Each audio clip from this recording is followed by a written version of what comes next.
Jangan lupa subscribe and like.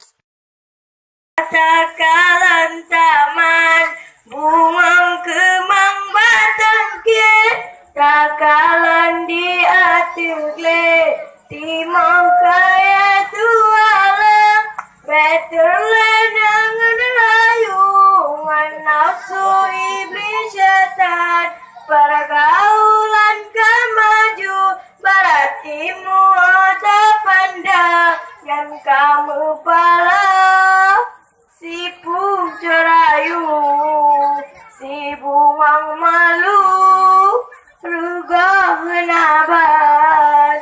Ingat wahai bahate, berilah hukum Tuhan, mupacaran bersampai terlenang rayuan, menyala patah puput, akhirnya kemenyesal, sayang tanggung jawab menikah badan dua yang kamu pala si puja rayu si bunga malu rugah nabat.